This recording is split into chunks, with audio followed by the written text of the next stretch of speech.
কোরবানির পশুর চামড়া সংগ্রহে প্রস্তুত সাভারের চামড়া শিল্পনগরী। বাড়তি চাপ সামাল দিতে এরই মধ্যে লবণ ও রাসায়নিক মজুদের পাশাপাশি নেওয়া হয়েছে বিভিন্ন ব্যবস্থা। এবছর 1,10,00,000 পিস চামড়া সংগ্রহের লক্ষ্য ট্যানারি মালিকদের। ন্যায্য মূল্য পেতে কারখানায় পৌঁছানোর আগে পর্যন্ত সঠিক নিয়মে চামড়া সংরক্ষণের পরামর্শ তাদের।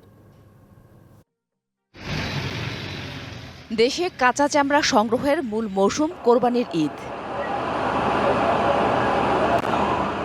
ঈদ ঘিরে সাভারের চামড়া শিল্প নগরীর শ্রমিকদের ব্যস্ত সময় কাটছে। কাঁচা চামড়া সংরক্ষণের জন্য কারখানাগুলোতে লবণ ও রাসায়নিক নানা দ্রব্য মজুদের পাশাপাশি নেওয়া হয়েছে সব ধরনের প্রস্তুতি।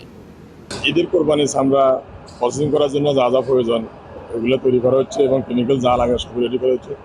লবণ রাখতেছে আর পরিষ্কার করতেছে, চামড়াটা কোথায় রাখবে সেখানে লবণ লাগানো যাবে যেখানে সেই প্রসেস নিতেছে আর কি।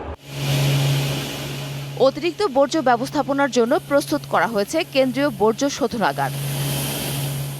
ঈদের জন্য সামনে যে স্ল্যাশটা আছে স্ল্যাশটা এভাবে থাকবে না, বেশি বইরা দেবো, এই জন্য আমরা কাইলার করে নিতেছি। এই পানির ট্যাঙ্কিতে আমরা অনেকগুলো স্লাক্স জমে রয়েছে, চামড়ার অনেকগুলো স্লাক্স থাকে, এগুলো এখানে আসে। আরো আদার্স ব্লোয়ার আছে, এখানে বুশ অথবা নন নিউটন ডিফিউজার ইউজ করছি। সরকার নির্ধারিত মূল্য পেতে সঠিক নিয়মে চামড়া সংরক্ষণের পরামর্শ ট্যানারি মালিকদের। করি কোরবানি দেওয়ার 4 ঘন্টার ভিতরে যেন চামড়াতে লবণ দিয়ে চামড়া সংরক্ষণ করা হয়, তাহলে চামড়া ন্যায্য দাম পাবে। আর যারা চামড়া সংরক্ষণ ভালোভাবে করবে না তারা ন্যায্য দাম থেকে বঞ্চিত হবে। এবছর গরু, ছাগল, মহিষ, ভেড়া মিলিয়ে প্রায় 1 কোটি থেকে 1,10,00,000 পিস চামড়া আমরা সংগ্রহ করব। গেল কয়েক বছর ধরে ঈদের দিন থেকে 1 সপ্তাহ ঢাকা ও আশেপাশের এলাকার চামড়া সংগ্রহ করে সাভারের চামড়া শিল্প নগরীর কারখানাগুলো। এরপর নেওয়া হয় অন্যান্য জেলা থেকে আসা কোরবানির চামড়া।